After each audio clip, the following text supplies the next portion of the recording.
नमस्कार दोस्तों। आज हम लेकर के आए एक बहुत बेहतरीन और जानी मानी किताब जिसका नाम है business of the 21st century और इसे लिखा है मशहूर किताब रिच डैड पुअर डैड के लेखक रॉबर्ट कियोसाकी ने।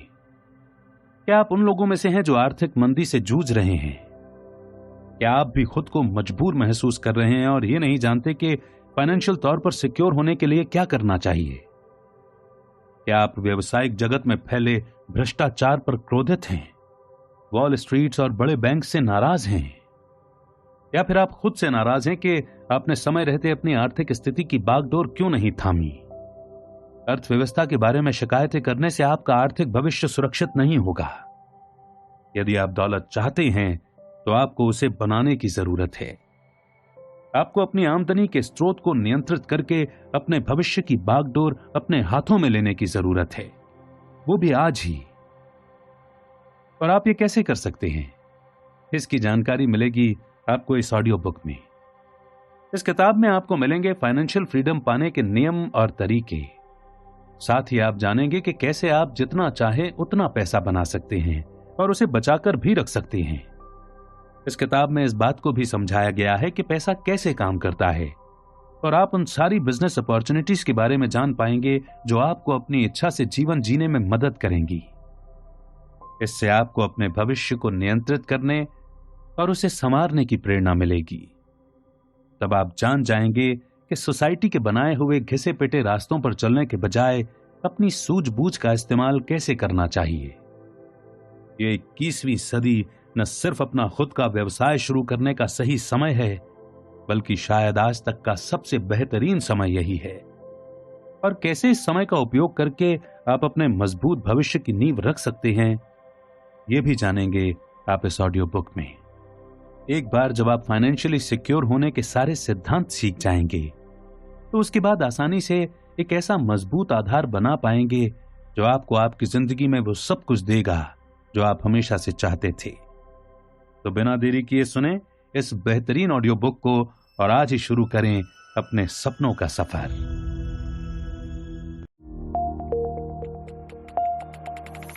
अर्थव्यवस्था की हालत खस्ता है और आपकी नौकरी संकट में है, बशर्त आपकी नौकरी अब भी बची हुई हो। जरा ठहरें। क्या आपको पता है मैं ये बात बरसों से कह रहा हूं? जब मैंने ये कहा था तो ज्यादातर लोगों ने अनसुना कर दिया था। उनके कान तो तभी खुले जब इतना बड़ा विश्वव्यापी आर्थिक संकट धमक कर उनके सामने खड़ा हो गया। बहरहाल ये पुस्तक इस बारे में नहीं है कि हर चीज ठेले पर सवार होकर रसातल में क्यों और कैसी चली गई। ये तो इस बारे में है कि ये बहुत बुरी खबर बहुत अच्छी खबर में कैसे बदल सकती है, बशर्ते कि आपको इसका तरीका मालूम हो। व्यवसाय के बारे में मैंने 2 लोगों से सीखा। मेरे पिता जो एक अति शिक्षित व उच्च पदस्थ सरकारी कर्मचारी थे, और मेरे सबसे अच्छे मित्र के पिता जिन्होंने 8वें ग्रेड में पढ़ाई छोड़ दी थी तथा जो बाद में अपने दम पर करोड़पति बने थे। मेरे असल पिता जीवन भर आर्थिक समस्याओं से जूझते रहे और बरसों की कड़ी मेहनत के बावजूद अंतिम वक्त में उनके पास कुछ भी नहीं था। दूसरी ओर मेरे सबसे अच्छे मित्र के पिता अंततः हवाई के सबसे दौलतमंद लोगों में से एक बने। मैं इन दोनों को अपना गरीब डैडी और अमीर डैडी मानता था। मैं अपने असल डैडी से बहुत प्रेम करता था और उनका सम्मान भी। मैंने कसम खाई थी कि ज्यादा से ज्यादा लोगों की मदद करूंगा ताकि जीवन में मेरे डैडी को जो अपमान और असफलता झेलनी पड़ी वो बाकी लोगों को न झेलनी पड़े। घर से बाहर कदम रखने पर मुझे सभी तरह के अनुभव हुए। नौसेना में भर्ती होकर मैंने वियतनाम में हेलीकॉप्टर चालक के रूप में सेवाएं दी। मैंने जेरोक्स कॉर्पोरेशन में भी काम किया। शुरुआत में तो मैं उनका सबसे बुरा सेल्स पर्सन था, लेकिन 4 साल बाद जेरोक्स छोड़ते वक्त मैं उनका सर्वश्रेष्ठ सेल्स पर्सन बन चुका था। जेरोक्स को अलविदा कहने के बाद मैंने करोड़ों डॉलर की कई अंतरराष्ट्रीय कंपनियां खड़ी की और अंततः 47 वर्ष की उम्र में रिटायर हो गया ताकि अपना सपना पूरा कर सकूं, यानी दूसरों को यह सिखा सकूं कि घुट घुट कर औसत जीवन से संतुष्ट होने या समझौता करने के बजाय दौलत कैसे बनाई जाए और अपने सपनों का जीवन कैसे जिया जाए। अपने अनुभवों के आधार पर 1997 में मैंने एक छोटी सी पुस्तक लिखी। इसने कम से कम कुछ पाठकों के दिलो दिमाग पर तो असर जरूर डाला होगा। Rich dad poor dad New York times के बेस्ट सेलर सूची के शिखर पर पहुंच गई और 4 वर्ष से भी अधिक समय तक वहीं बनी रही। इसे all time best selling business book के खिताब से भी नवाजा गया। इसके बाद मैं रिच डैड सीरीज की बहुत सी पुस्तकें लिख चुका हूं। हालांकि हर पुस्तक एक अलग पहलू पर केंद्रित है, लेकिन उन सभी का संदेश कमोवेश वही है जो उस पहली पुस्तक का था, और वही संदेश इस पुस्तक की भी बुनियाद है जिसे आप इस वक्त अपने हाथों में थामे हैं और सुन रहे हैं। अपनी आर्थिक स्थिति की बागडोर थामे या फिर जीवन भर दूसरों के आदेशों का पालन करने की आदत डाल लें। आप या तो धन के स्वामी होते हैं या फिर इसके दास। विकल्प चुनना आपके हाथ में है। मैं बहुत सौभाग्यशाली रहा हूं कि मुझे जीवन में ऐसे अनुभव और मार्गदर्शक मिले जिन्होंने मुझे सच्ची दौलत बनाने का तरीका सिखाया। फलस्वरूप मुझे जल्दी ही रिटायर होने में कामयाबी मिली और दोबारा कभी काम करने की कोई जरूरत नहीं रही। उस वक्त तक मैं अपने परिवार का भविष्य संवारने के लिए काम कर रहा था। उसके बाद मैं आपका भविष्य संवारने के लिए काम कर रहा हूं। पिछले 10 वर्षों से मैं सबसे प्रभावी और व्यवहारिक तरीके खोजने के प्रति समर्पित हूं, जिनसे लोग ये सीख सकें कि सच्ची दौलत कैसे बनाई जा सकती है और 21वीं सदी में वे अपने जीवन का कायाकल्प कैसे कर सकते हैं।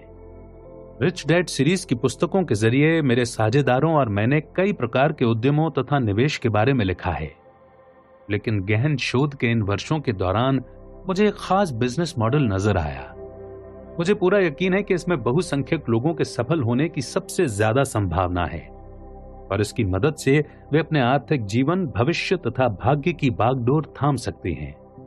एक और बात, जब मैं सच्ची दौलत कहता हूं तो मेरा मतलब सिर्फ धन तक ही सीमित नहीं है। धन पूरी दौलत नहीं है, ये तो इसका एक हिस्सा मात्र है। सच्ची दौलत का संबंध जितना पैसे बनाने से है, उतना ही उस व्यक्ति से भी है जो पैसे बना रहा है। इस पुस्तक में मैं ये बताने जा रहा हूं कि आपको अपना खुद का व्यवसाय खड़ा करने की जरूरत क्यों है और आपको कौन सा व्यवसाय शुरू करना चाहिए। लेकिन मुद्दा आपके वर्तमान व्यवसाय या नौकरी को बदलना ही नहीं है। मुद्दा दरअसल यह भी है कि आप खुद को बदल लें। मैं आपको बता सकता हूं कि अपना आदर्श व्यवसाय खड़ा करने के लिए आवश्यक चीजें कैसे खोजें, लेकिन अपने व्यवसाय का विकास करने के लिए आपको अपना भी विकास करना होगा। प्रकाश की किरण। 13 जुलाई 2009 के अंक में टाइम्स मैगजीन ने पेज 2 पर एक लेख छापा। रॉबर्ट कियोसाकी के लिए 10 सवाल। उनमें से एक सवाल यह था कि क्या इस उथल पुथल भरी अर्थव्यवस्था में नई कंपनियां बनाने के अवसर मौजूद हैं। सवाल पढ़कर मेरे मन में पहला विचार तो यह आया कि क्या आप मजाक कर रहे हैं। बाद में मैंने इसके जवाब में यह कहा, यह सर्वश्रेष्ठ समय है।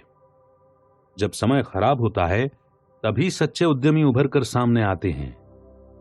उद्यमी दरअसल इस बात की परवाह नहीं करते कि बाजार की हालत अच्छी है या खराब। वे तो बेहतर प्रोडक्ट्स और बेहतर प्रक्रियाएं उत्पन्न करते रहते हैं।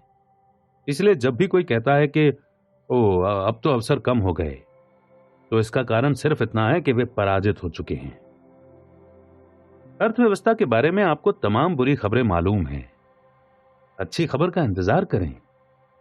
देखिए, सच तो यह है कि इस मामले में बुरी खबर ही अच्छी खबर है। मैं आपसे वही कहूंगा जो मैंने टाइम मैगजीन में कहा था। अपना खुद का व्यवसाय शुरू करने के लिए मंदी का दौर ही सर्वश्रेष्ठ होता है। जब अर्थव्यवस्था धीमी होती है तो उद्यमिता सर्द रात में लकड़ी के अलाव की तरह धधकने लगती है। सवाल, माइक्रोसॉफ्ट और डिज्नी साम्राज्यों में इसके अलावा क्या समानता है कि वे दोनों ही अरबों डॉलर के बहुत सफल व्यवसाय हैं तथा बच्चा बच्चा उनका नाम जानता है। उत्तर, वे दोनों ही मंदी के दौर में शुरू हुए थे। दरअसल डाउ जोन्स इंडस्ट्रियल एवरेज के आधे से ज्यादा कॉरपोरेशंस मंदी के दौर में ही शुरू हुए थे। ऐसा क्यों? जवाब सरल है। आर्थिक अनिश्चितता के दौर में लोग ज्यादा रचनात्मक हो जाते हैं।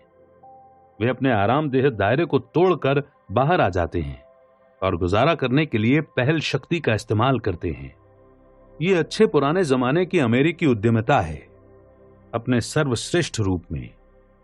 जब यात्रा मुश्किल हो जाती है तो दृढ़ इच्छा शक्ति वाले लोग आगे निकल जाते हैं। एक बात तो तय है कि मुश्किल आर्थिक दौर में नए अवसर के लिए बाजार परिपक्व होता है। 5 वर्ष पहले जब मकानों के दाम आसमान छू रहे थे और कर्ज आसानी से मिल रहा था, तब कोई भूखा नहीं था। लोगों के पेट भरे हुए थे, वे सुरक्षित महसूस कर रहे थे और बहुत कम लोग आमदनी के वैकल्पिक साधनों की तलाश कर रहे थे। कर्मचारी अपनी कंपनियों के आर्थिक स्थायित्व के बारे में चिंतित नहीं थे और उन्हें यह चिंता भी नहीं सता रही थी कि आगे चलकर उन्हें कहीं नौकरी से न निकाल दिया जाए। लेकिन अब हर जगह छटनी का बोलबाला है, इसीलिए हर व्यक्ति को चिंता सता रही है कि भविष्य में न जाने क्या होगा। इसीलिए अब लाखों करोड़ों लोग पूरे होशो हवास में आकर अपनी आर्थिक स्थिति का दोबारा आकलन कर रहे हैं। उन्हें अब यह एहसास हो गया है कि यदि वे ऐसा सुरक्षित भविष्य चाहते हैं जिस पर वे भरोसा कर सकें, तो उन्हें दूसरी वैकल्पिक योजना का सहारा लेना होगा। वास्तविकता यह है कि आज लोगों के मन में अतिरिक्त धन कमाने की पहले से कहीं अधिक भूख है। इस वजह से उनका दिमाग नए रास्तों के प्रति ज्यादा खुल चुका है और वे सुनने के लिए ज्यादा तैयार हो चुके हैं। वास्तव में यह हालिया आर्थिक गिरावट के पहले भी सच था। 1980 के दशक से, खासतौर पर सर्दी बदलने के मोड़ से, लोगों के मन में अपने भविष्य को नियंत्रित करने की इच्छा बलवती हो रही है। यूएस चैंबर ऑफ कॉमर्स ने 2007 की रिपोर्ट 21वीं सदी के अमेरिका में कामकाज, उद्यमिता और अवसर में कहा था, करोड़ों अमेरिकी अपने छोटे व्यवसाय चलाकर उद्यमिता को अपना रहे हैं। 72% वयस्क अमेरिकी नौकरी करने के बजाय अपना खुद का व्यवसाय करना चाहते हैं और उनमें से 67% नियमित रूप से या लगातार अपनी नौकरी छोड़ने के बारे में सोचते हैं। देखिए, मैं कोई अर्थशास्त्री नहीं हूं, लेकिन मैं एक ऐसे व्यक्ति को जानता हूं जो अर्थशास्त्री है, पॉल जेन पिल्जर। पॉल बहुत ही होनहार और सफल व्यक्ति हैं। वे सिटी बैंक के सबसे युवा वाइस प्रेसिडेंट थे, लेकिन अपना स्वयं का व्यवसाय शुरू करने और करोड़ों डॉलर कमाने की खातिर उन्होंने बैंकिंग जगत को छोड़ दिया। उन्होंने कई न्यूयॉर्क टाइम्स बेस्ट सेलर्स लिखी हैं। यही नहीं, बचत और कर्ज का संकट गहराने के पहले ही उन्होंने इसकी भविष्यवाणी कर दी थी। इसके अलावा उन्होंने 2 राष्ट्रपतियों के कार्यकाल में आर्थिक सलाहकार की भूमिका भी निभाई है। वे ऐसे शख्स हैं जिनकी बात सुनने लायक होती है। पॉल का कहना है कि करियर संबंधी सांस्कृतिक मूल्यों में आजकल 180 डिग्री का पूर्ण परिवर्तन होने लगा है और पारंपरिक कंपनी का कर्मचारी तंत्र अब उद्यमी मार्ग के सामने घुटने टेक रहा है। पॉल कहते हैं कि 20वीं सदी के उत्तरार्ध में पारंपरिक बुद्धिमत्ता यह थी कि स्कूल जाओ, अच्छी शिक्षा हासिल करो और किसी बड़ी कंपनी में नौकरी करो। अपना व्यवसाय शुरू करने के विचार को प्रायः खतरनाक माना जाता था, शायद प्रशंसनीय लेकिन जोखिम भरा, और शायद थोड़ा पागलपन भरा भी। आज स्थिति पूरी तरह बदल चुकी है। पॉल सही कहते हैं। मैंने जिस US chamber of commerce report का जिक्र किया है, वो एक गैलप पोल के निष्कर्ष की ओर भी संकेत करती है, जिसमें बताया गया है कि 61% अमेरिकी अपने बॉस खुद बनना चाहते हैं। फ्रेस्नो रिसर्च फर्म डिसाइफर के एक अन्य सर्वेक्षण में यह पाया गया कि 72% वयस्क अमेरिकी नौकरी करने के बजाय अपना खुद का व्यवसाय शुरू करना चाहते हैं और उनमें से 67% नियमित रूप से या लगातार अपनी नौकरी छोड़ने के बारे में सोचते हैं। देखिए, ये केवल आजीविका कमाने के बारे में नहीं है, ये तो हमारे जीवन की गुणवत्ता के बारे में भी है कि हम कैसे जी रहे हैं। लोग अब जाग चुके हैं। अब वे अपने जीवन पर अधिक नियंत्रण चाहते हैं। वे अपने परिवार से ज्यादा जुड़ना चाहते हैं, अपने समय के मालिक खुद बनना चाहते हैं, ऑफिस के बजाय घर पर रहकर काम काज करना चाहते हैं, अपनी तकदीर की इबारत खुद लिखना चाहते हैं। डिसाइफर के अध्ययन में 84% लोगों ने कहा था कि यदि वे खुद अपने व्यवसाय के मालिक बन जाएं तो ज्यादा जोश से काम करेंगे। उन्होंने अपना काम खुद करने की इच्छा का सबसे बड़ा कारण क्या बताया? अपने कामकाजी जीवन के बारे में अधिक जोशीला बनना। दरअसल हो यह रहा है कि नौकरी की सुरक्षा का 20वीं सदी का मिथक हमारी आंखों के सामने धराशायी हो रहा है, जिसमें यह वादा किया जाता था कि किसी दूसरे के लिए नौकरी करना ही दीर्घकालीन, सुखद और संतुष्टिदायक जीवन का मार्ग है। रोजगार का मिथक। परिस्थितियां अधिकांश लोगों के दिमाग में कई मिथ्याएं डाल देती हैं, जिस वजह से हम रोजगार को सामान्य मानने लगते हैं। लेकिन ऐतिहासिक दृष्टि से यह सामान्य नहीं है। दरअसल कर्मचारी बनने की पूरी अवधारणा कुछ समय ही पुरानी है। कृषि युग में अधिकांश लोग उद्यमी थे। हाँ, वे राजा की जमीन पर काम करने वाले किसान जरूर थे, लेकिन राजा के कर्मचारी नहीं थे। राजा उन्हें तनख्वाह नहीं देता था। वास्तव में होता इसका उल्टा था। किसान राजा की जमीन का उपयोग करने के बदले उसे कर देते थे। ये किसान दरअसल छोटे व्यवसाय के उद्यमी रूप में अपनी आजीविका कमाते थे। वे कसाई का काम करते थे, बेकरी चलाते थे और मोमबत्तियां बनाते थे। उनका व्यवसाय पुश्तैनी था और उनकी संतानें भी बाद में वही काम करने लगती थी। पेशे से परिवार की पहचान कुल नामों या सरनेमों के जरिए आज तक चली आ रही है। स्मिथ गांव के लोहार का सरनेम था। बेकर बेकरी मालिकों का सरनेम था। फार्मर केवल खेती पर निर्भर परिवारों का सरनेम था। टेलर दर्जियों का सरनेम था और कूपर पीपे बनाने वालों का सरनेम था। औद्योगिक युग में काम करने वाले एक नए समूह कर्मचारियों की मांग बढ़ने लगी। फलस्वरूप सरकार ने जनता को शिक्षित करने का काम संभाल लिया और प्रशिया के तंत्र को अपनाया। आगे चलकर संसार के अधिकांश पाश्चात्य शिक्षा तंत्र प्रशिया के इसी तंत्र के आधार पर बने। क्या आपने कभी सोचा है कि 65 वर्ष की उम्र में रिटायरमेंट का विचार कहां से आया? मैं आपको बताता हूं ये कहां से आया। प्रशिया के राष्ट्रपति ओट्टो वॉन बिस्मार्क ने 1889 में यह विचार दिया। वास्तव में बिस्मार्क की योजना 65 नहीं बल्कि 70 वर्ष की उम्र में शुरू होती थी, लेकिन उससे ज्यादा फर्क नहीं पड़ता। 65 वर्ष की उम्र के बाद बूढ़े लोगों को पेंशन की गारंटी देने में बिस्मार्क की सरकार को ज्यादा आर्थिक जोखिम नहीं था। उस वक्त प्रशिया के नागरिक की औसत आयु लगभग 45 वर्ष ही थी। आज बहुत से लोग 80-90 वर्ष की उम्र के बाद भी इतनी अच्छी तरह जी रहे हैं कि इस वादे से संघीय सरकार अगली पीढ़ी में ही दिवालिया हो सकती है।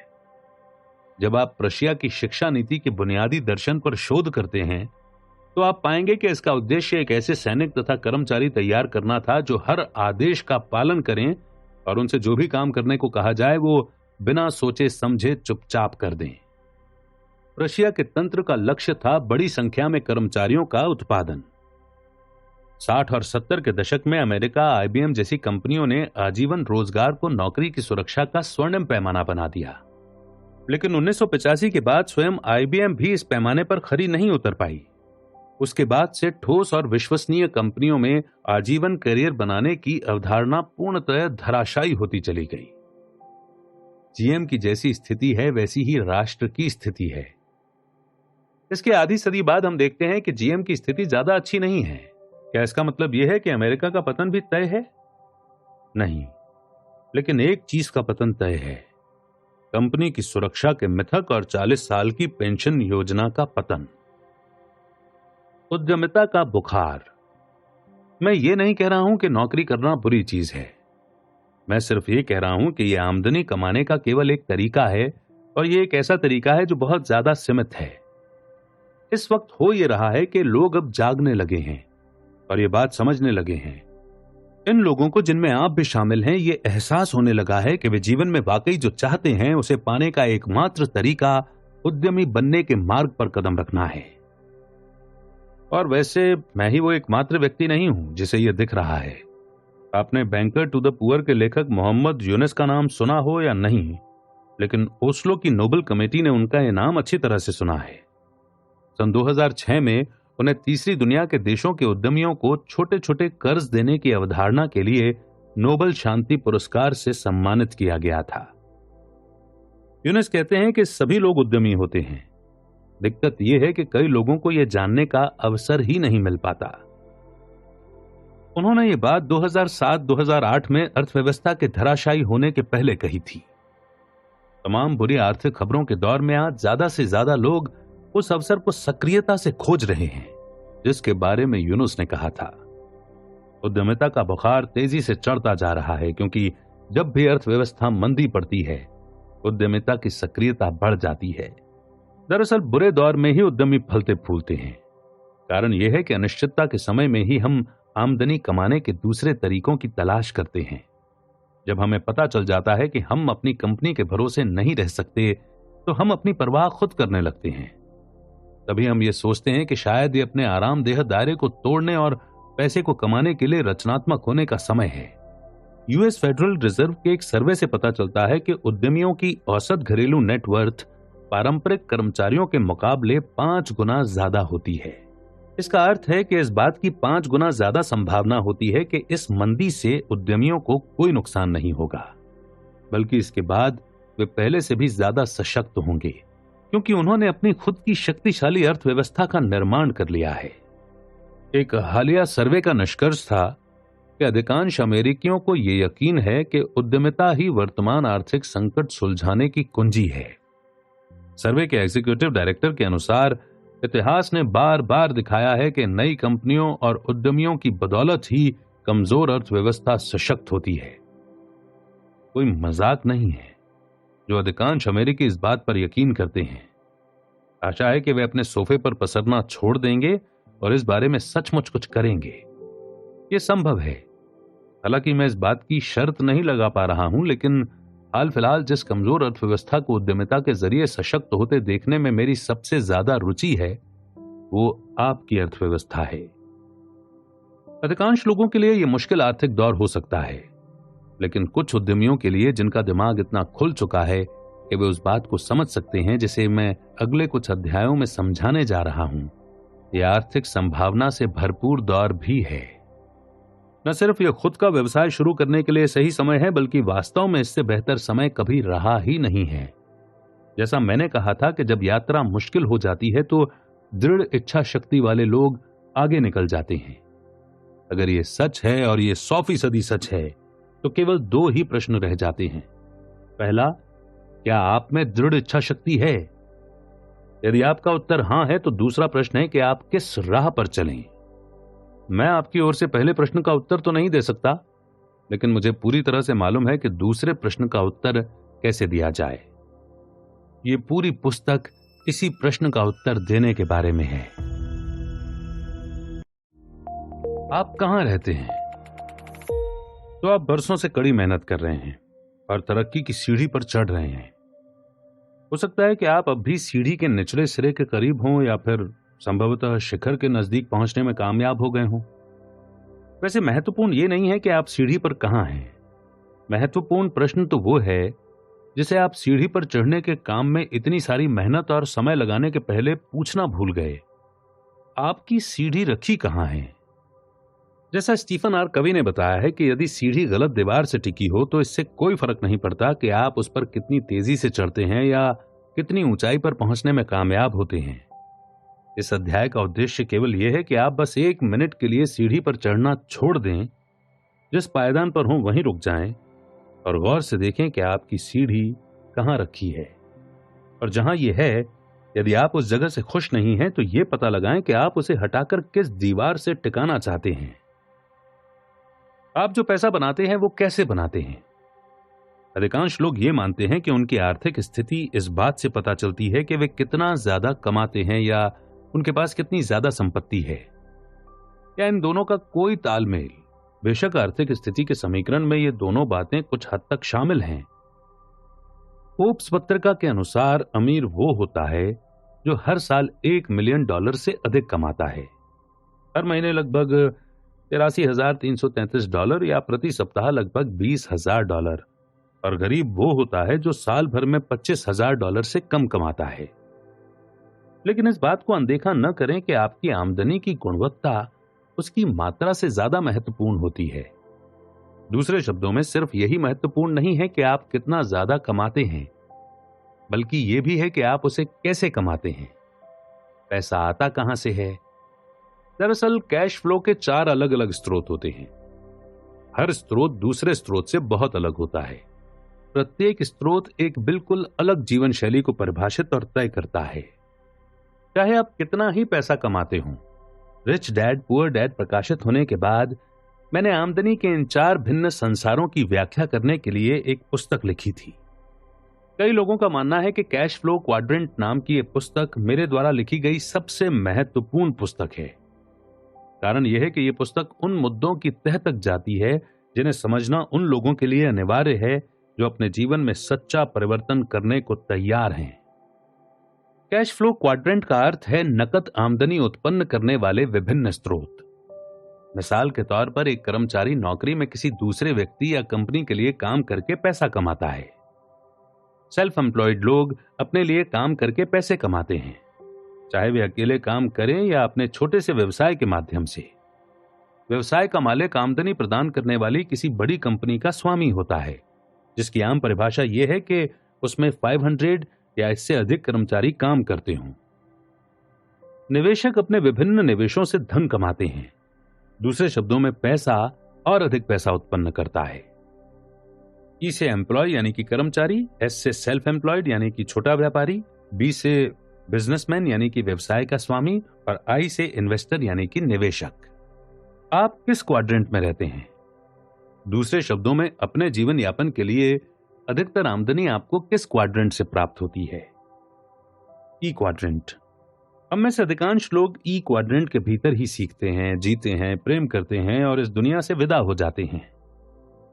हमारे शिक्षा तंत्र और संस्कृति में शैशव काल से मृत्यु तक हमें यही प्रशिक्षण मिलता है कि हम ई क्वाड्रेंट के भीतर कैसे जिएं। मेरा संसार का कार्यकारी दर्शन वही है जो मुझे मेरे गरीब डैडी यानी कि मेरे वास्तविक पिता ने मुझे सिखाया था, और जो बड़े होते समय शायद आपने भी सीखा होगा। स्कूल जाओ, जमकर पढ़ाई करो, अच्छे ग्रेड लाओ और किसी बेहतरीन कंपनी में बढ़िया लाभ देने वाली कोई अच्छी सी नौकरी कर लो। S quadrant. कुछ लोग अधिक स्वतंत्रता के इच्छुक होते हैं और अपना जीवन अपने हिसाब से जीना चाहते हैं। इस इच्छा से प्रेरित होकर बहुत से लोग ई क्वाड्रेंट को छोड़कर एस क्वाड्रेंट में पलायन कर जाते हैं। यही वो जगह है जहां लोग अपने दम पर कुछ करने और अमेरिकी सपने को साकार करने का निर्णय लेते हैं। एस क्वाड्रेंट में आमदनी के ढेरों जरिए होते हैं। जीवन की शुरुआत कर रहे किशोर फ्रीलांस बेबीसिटर या लैंडस्केपर से लेकर ऊंची आमदनी वाले वकील, परामर्शदाता और सार्वजनिक वक्ता तक सभी लोग इस क्वाड्रेंट में आते हैं। लेकिन आप चाहें $8 प्रति घंटा कमा रहे हों या $80,000 प्रति वर्ष, एस क्वाड्रेंट आमतौर पर एक सुनहरा जाल होता है। नौकरी छोड़ते वक्त शायद आपने सोचा होगा कि आप अपने बॉस के चंगुल से छुटकारा पा रहे हैं, लेकिन वास्तव में हुआ यह कि आपने सिर्फ बॉस बदला है। सही मायनों में आप अब भी कर्मचारी ही हैं। एकमात्र अंतर यह है कि अब जब आप अपनी समस्याओं के लिए अपने बॉस को दोष देना चाहते हैं तो वो बॉस आप स्वयं होते हैं। एस क्वाड्रेंट में जीना मुश्किल होता है क्योंकि इसमें आपको कोई धन्यवाद नहीं देता। यहां हर कोई आपको छीलने की कोशिश करता है। सरकार आपको छीलती है, सप्ताह में एक दिन की कमाई आपको कर में देनी पड़ती है, आपके कर्मचारी आपको छीलते हैं, ग्राहक आपको चूना लगाने की कोशिश करते हैं और आपका परिवार आपकी आलोचना करता है क्योंकि आप काम से कभी छुट्टी ही नहीं लेते हैं। आप ले भी कैसे सकते हैं? अगर आपने छुट्टी ली तो आपका धंधा मारा जाएगा। आपके पास जरा भी खाली समय नहीं होता क्योंकि अगर आप खाली बैठे तो व्यवसाय में आमदनी नहीं होगी। सच्चे मायनों में एस का अर्थ होता है गुलामी। वास्तव में आप अपने व्यवसाय के मालिक नहीं हैं, आपका व्यवसाय आपका मालिक है। B quadrant. बी क्वाड्रेंट वो स्थान है जहां लोग बड़ी बड़ी कंपनियां खड़ी करते हैं। एस व्यवसाय और बी व्यवसाय में अंतर यह होता है कि अपने एस व्यवसाय के लिए आप काम करते हैं, जबकि आपका बी व्यवसाय आपके लिए काम करता है। मेरे पास कई बी व्यवसाय हैं जिनमें निर्माण, रियल एस्टेट, खनन कंपनियां और कई व्यवसाय शामिल हैं। जो लोग बी क्वाड्रेंट में जीते और काम करते हैं उन पर मंदी का खास असर नहीं होता क्योंकि अपनी आमदनी के स्रोत पर उनका पूरा नियंत्रण होता है। आई क्वाड्रेंट। ये रॉकेट विज्ञान नहीं है। मेरे अमीर डैडी ने मोनोपोली खेल के जरिए मुझे आई क्वाड्रेंट में जीना सिखाया था और हम सभी जानते हैं कि यह कैसे काम करता है। चाहे हरे मकान, एक लाल होटल, 4 हरे मकान, एक लाल होटल। अब जरा मुझे यह स्पष्ट करने दें कि इन क्वाड्रेंट्स को समझना इतना महत्वपूर्ण क्यों है। आपने कितनी बार देखा है कि कोई व्यक्ति अपनी नौकरी के बारे में शिकायत करता है, फिर वो नौकरी बदल देता है, लेकिन कुछ साल बाद आपको दोबारा वही पुरानी शिकायतें सुनने को मिलती हैं। मैं काफी समय से कड़ी मेहनत कर रहा हूं लेकिन मैं आगे ही नहीं बढ़ पा रहा हूं। जब भी मेरी तनख्वाह बढ़ती है हर बार और खर्च बढ़ जाने के कारण यह बराबर हो जाती है। मैं ये चीज करना चाहूंगा, लेकिन जीवन के इस दौर में दोबारा कॉलेज जाकर कोई नया पेशा नहीं सीख सकता। ये नौकरी घटिया है, मेरा बॉस घटिया है, जीवन घटिया है। ये और इन जैसी दर्जनों अन्य बातें बताती हैं कि व्यक्ति फंसा हुआ है। वैसे दरअसल वो किसी खास नौकरी में नहीं, बल्कि एक खास क्वाड्रेंट के चंगुल में फंसा हुआ है। समस्या यह होती है कि ज्यादातर मौकों पर जब लोग अपने जीवन में सचमुच कोई परिवर्तन करते हैं तो वे बस अपनी नौकरी बदलते हैं, जबकि उन्हें क्वाड्रेंट बदलना चाहिए था। अधिकांश लोग या तो ई या फिर एस क्वाड्रेंट में ही रहते हैं। हम यहीं पर बड़े होते हैं और जीने का प्रशिक्षण प्राप्त करते हैं। हमें बताया जाता है कि अच्छे ग्रेड लाओ ताकि तुम्हें कोई अच्छी नौकरी मिल जाए, लेकिन आपके ग्रेड से बी क्वाड्रेंट में कोई फर्क नहीं पड़ता। आपका बैंकर आपका रिपोर्ट कार्ड नहीं देखना चाहता है, वो तो आपका फाइनेंशियल स्टेटमेंट देखना चाहता है। नौकरी के इन पुराने तंत्रों को तोड़ना और अपनी खुद की आमदनी के नए स्रोत उत्पन्न करना बहुत जरूरी है, क्योंकि इसके बाद ही आप आर्थिक तूफान से मुकाबला करने की सर्वश्रेष्ठ स्थिति में आते हैं। सिर्फ इसलिए क्योंकि अपनी सालाना आमदनी को तय करने के लिए आप किसी बॉस या अर्थव्यवस्था पर निर्भर नहीं होते। अब आप इसे खुद तय करते हैं। कम से कम 80% लोग इन्हीं दो क्वाड्रेंट में जीते हैं, खासतौर पर ई क्वाड्रेंट में। हमें सिखाया जाता है कि हमें सुरक्षा यहीं मिलेगी। दूसरी ओर बी और आई क्वाड्रेंट में स्वतंत्रता का वास होता है।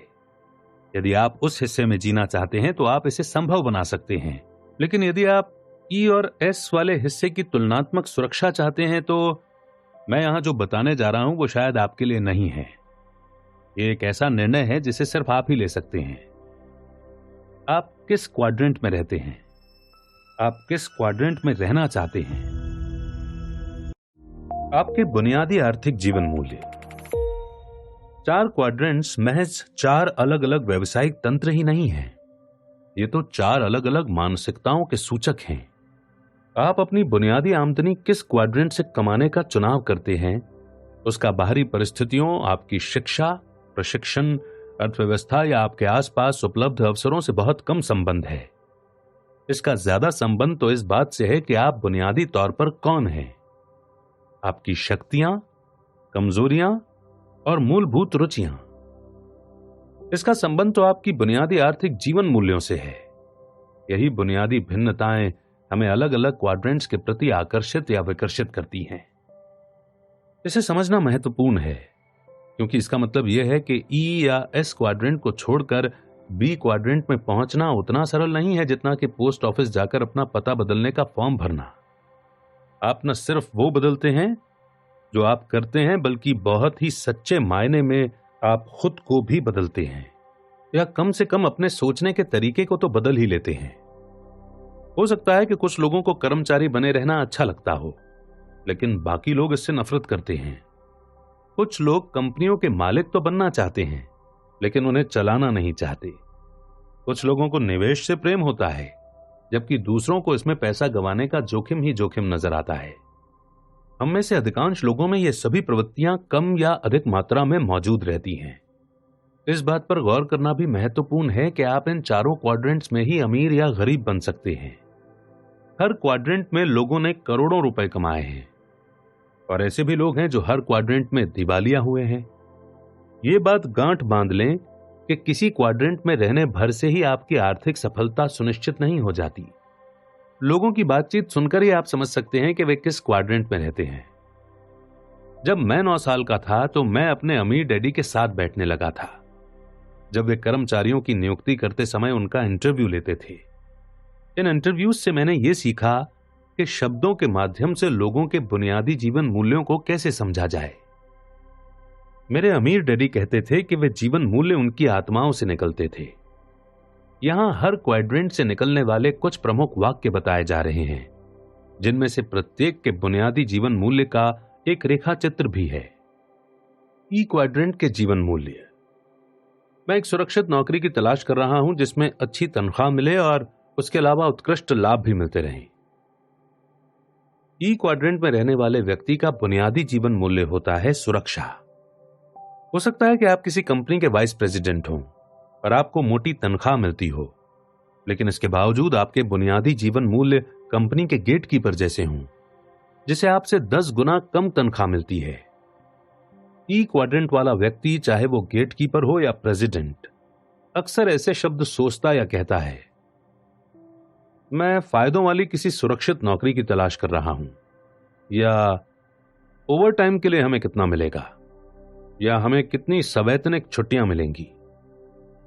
जब मैं ई क्वाड्रेंट वाले किसी व्यक्ति से बातें करते वक्त कहता हूं कि मुझे व्यवसाय शुरू करना बहुत अच्छा लगता है, तो वो अक्सर ऐसी टिप्पणियां करता है, वो तो ठीक है, लेकिन क्या इसमें जोखिम नहीं है?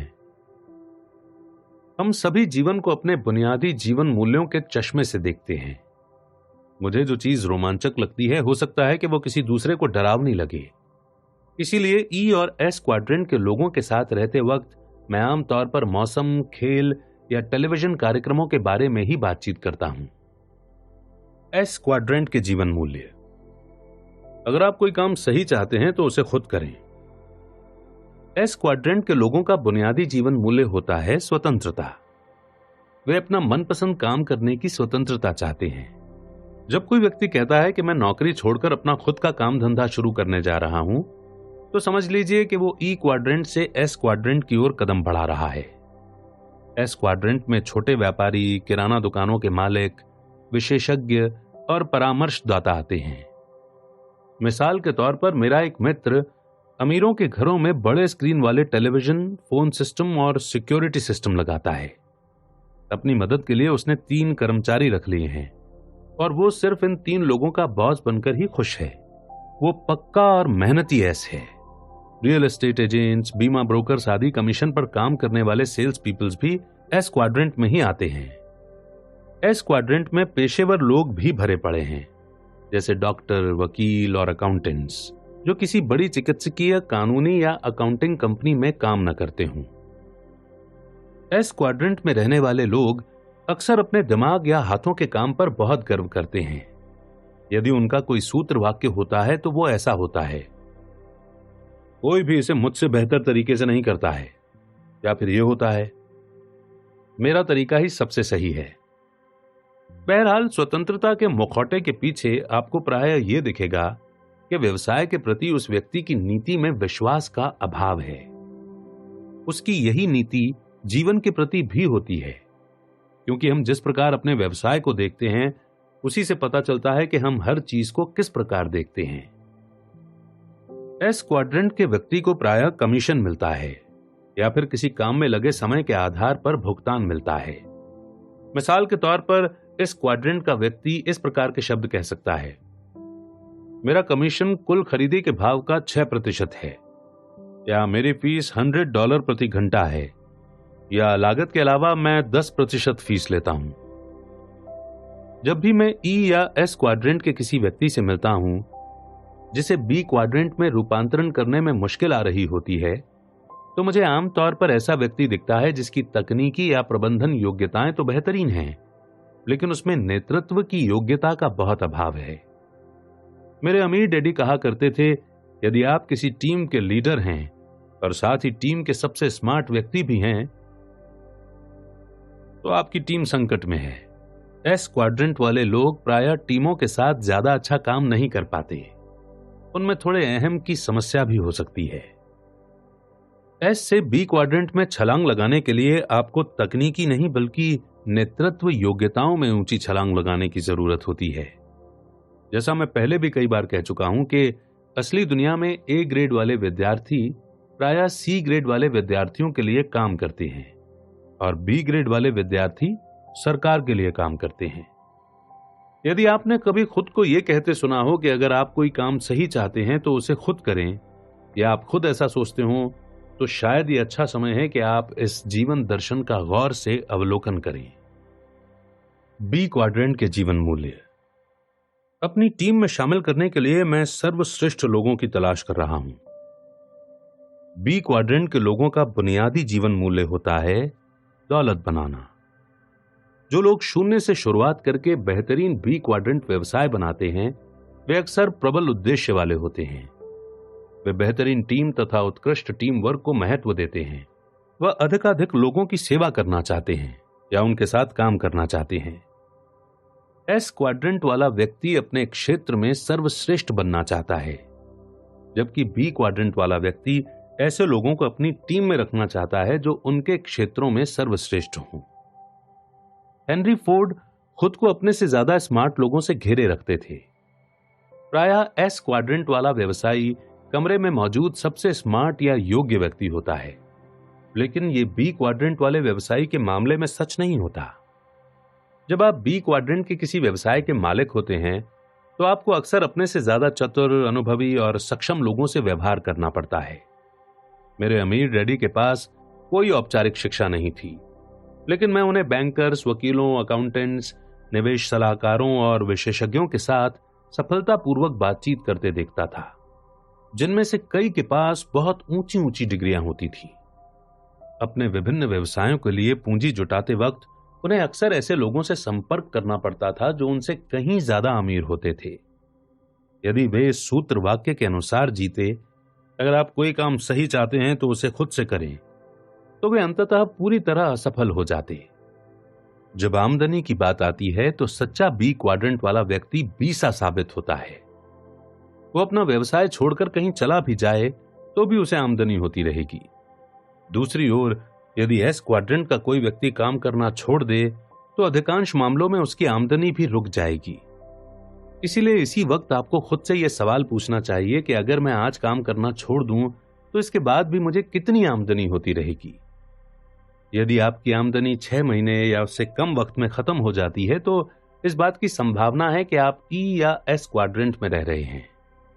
बी या आई क्वाड्रेंट वाला व्यक्ति बरसों तक काम न करे तो भी उसे पैसा मिलता रहेगा। आई क्वाड्रेंट के जीवन मूल्य। निवेश पर मुझे कितना लाभ हो रहा है? आई क्वाड्रेंट के लोग जिस चीज को सबसे ज्यादा महत्व देते हैं वो है आर्थिक स्वतंत्रता। निवेशक को यह विचार पसंद होता है कि उसके बजाय उसका पैसा मेहनत करे। निवेशक कई चीजों में निवेश करते हैं। वे सोने के सिक्कों, जमीन जायदाद, कंपनियों या स्टॉक्स, बॉन्ड्स या म्यूचुअल फंड जैसी कागजी संपत्तियों में निवेश कर सकते हैं। यदि आपकी आमदनी व्यक्तिगत निवेश ज्ञान के बजाय कंपनी या सरकार की पेंशन योजना से होती है तो ये ई क्वाड्रेंट की आमदनी है। दूसरे शब्दों में आपकी बरसों की सेवा के बदले आपका बॉस या कंपनी आपको अब भी भुगतान कर रही है। आई क्वाड्रेंट का निवेशक इस प्रकार की बातें कह सकता है, मुझे अपनी संपत्तियों पर 20% का लाभ हो रहा है, या कंपनी के आर्थिक ब्यौरे दें, या फिर जायदाद पर कितना मेंटेनेंस बाकी है। अलग अलग क्वाड्रेंट, अलग अलग निवेशक। आज के संसार में हम सभी को निवेशक बनना चाहिए। बहरहाल हमारी शिक्षा नीति हमें निवेश के बारे में ज्यादा कुछ नहीं सिखाती। मैं जानता हूं कि कुछ स्कूलों में शेयर चुनना सिखाया जाता है, लेकिन यह निवेश नहीं है, यह तो जुआ है। बरसों पहले अमीर डैडी ने मुझे बताया था कि ज्यादातर कर्मचारी म्यूचुअल फंड्स या बचत में निवेश करते हैं। उन्होंने यह भी कहा था कि यदि आप ई या एस या बी में से किसी एक क्वाड्रेंट में सफल हैं तो इसका मतलब यह नहीं है कि आप आई क्वाड्रेंट में भी सफल होंगे। डॉक्टर प्रायः सबसे बुरे निवेशक होते हैं। अमीर डैडी ने मुझे यह भी बताया कि अलग अलग क्वाड्रेंट वाले लोग अलग अलग तरीकों से निवेश करते हैं। मिसाल के तौर पर एस क्वाड्रेंट वाला व्यक्ति यह कह सकता है कि मैं रियल एस्टेट में निवेश नहीं करना चाहता क्योंकि मैं टॉयलेट ठीक करने का इच्छुक नहीं हूं।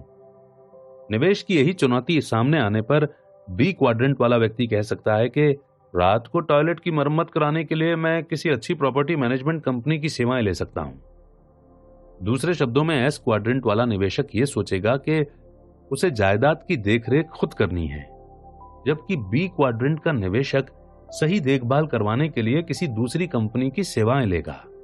अलग अलग लोग, अलग अलग मानसिकताएं, अलग अलग क्वाड्रेंट्स, अलग अलग जीवन मूल्य। अब तक आपने शायद अंदाजा लगा लिया होगा कि मैं किस ओर जा रहा हूं।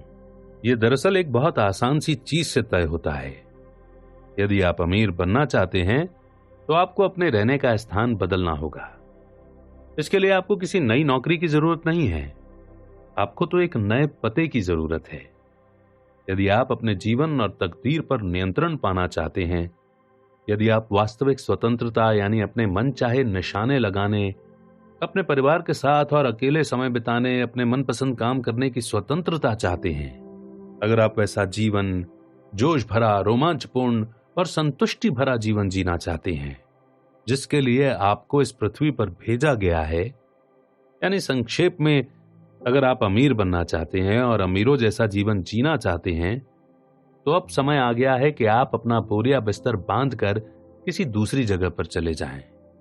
अब समय आ गया है कि आप ई और एस क्वाड्रेंट से निकलकर बी और आई क्वाड्रेंट्स की ओर पहुंच जाएं। उद्यमी की मानसिकता।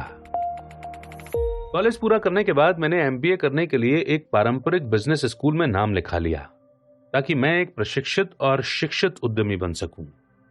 बहरहाल 9 महीनों बाद ही मैंने बिजनेस स्कूल छोड़ दिया। यह कहने की जरूरत नहीं है कि वहां से निकलते समय मुझे एमबीए की डिग्री नहीं मिली। आजकल बिजनेस स्कूल्स मुझे अक्सर उद्यमिता की कक्षाओं में विद्यार्थियों के सामने व्याख्यान देने के लिए आमंत्रित करने लगे हैं। मुझे शायद ये बताने की जरूरत नहीं है कि कई बार मुझे ये बड़ा अजीब लगता है।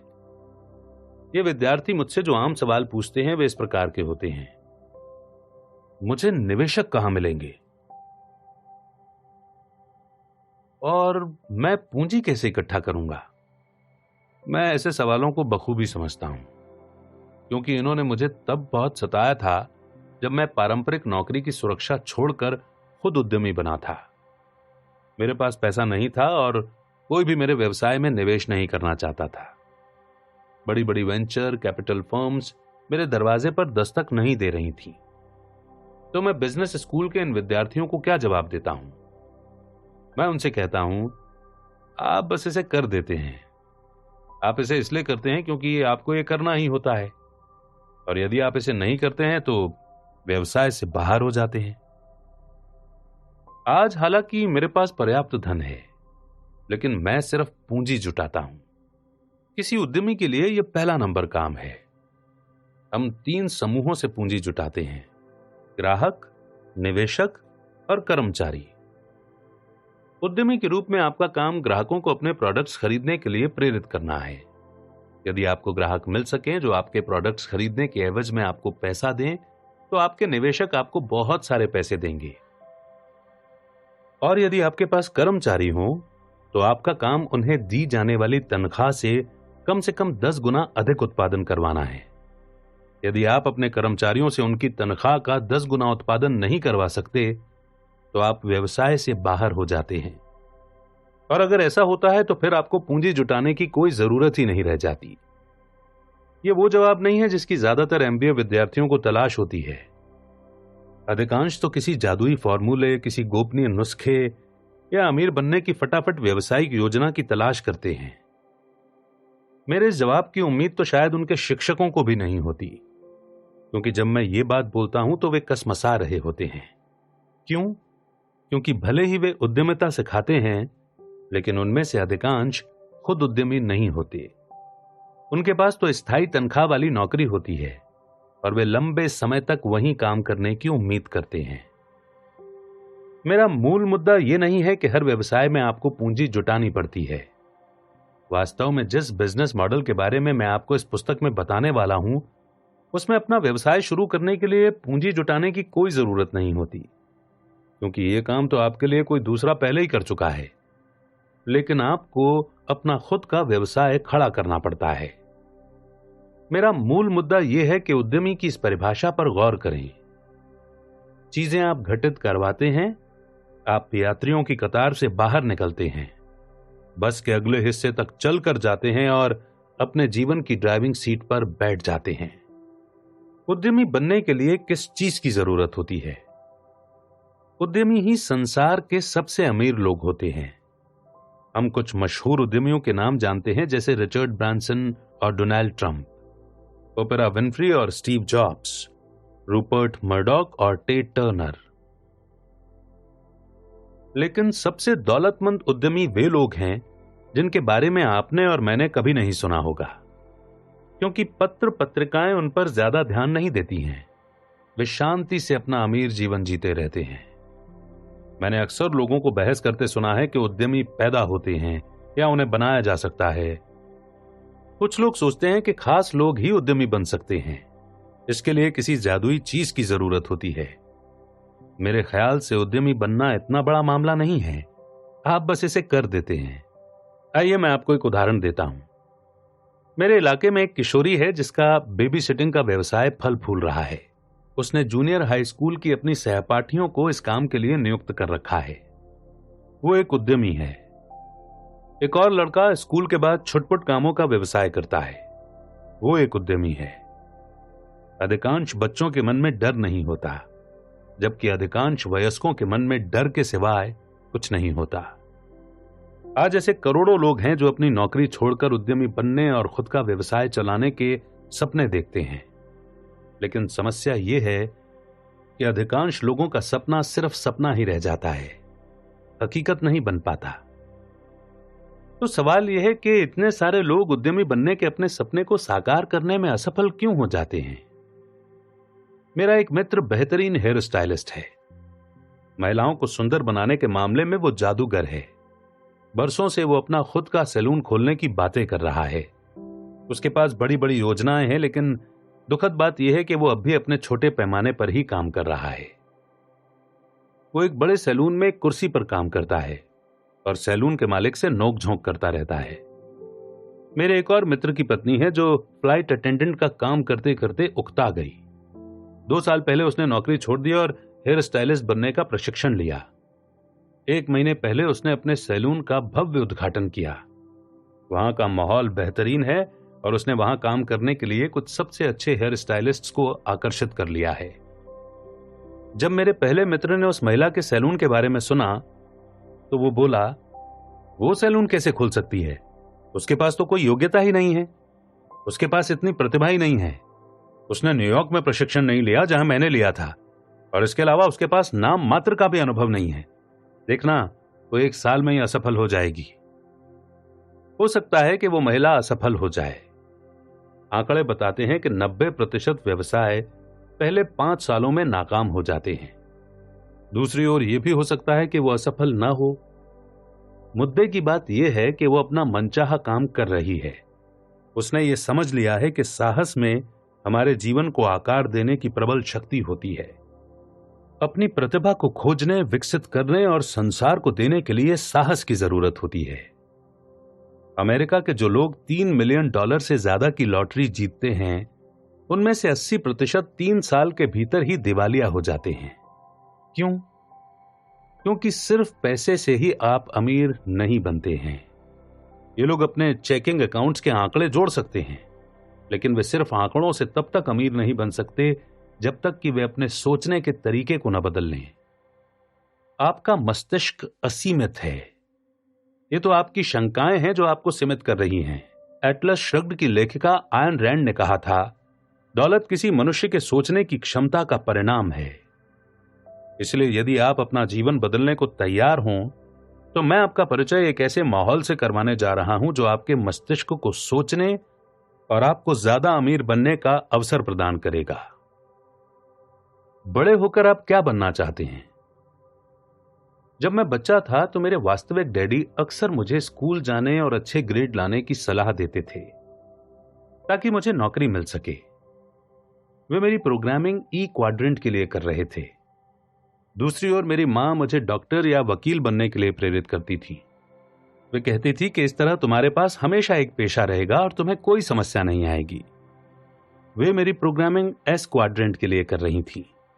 अमीर डैडी ने मुझे बताया कि अगर आगे चलकर मैं अमीर बनना चाहता हूं तो मुझे व्यवसायी और निवेशक बनना चाहिए। वे मेरी प्रोग्रामिंग बी और आई क्वाड्रेंट्स के लिए कर रहे थे। जब मैं वियतनाम से लौटा तो मुझे यह तय करना था कि मैं किसकी सलाह मानूं। आपके सामने भी यही विकल्प है।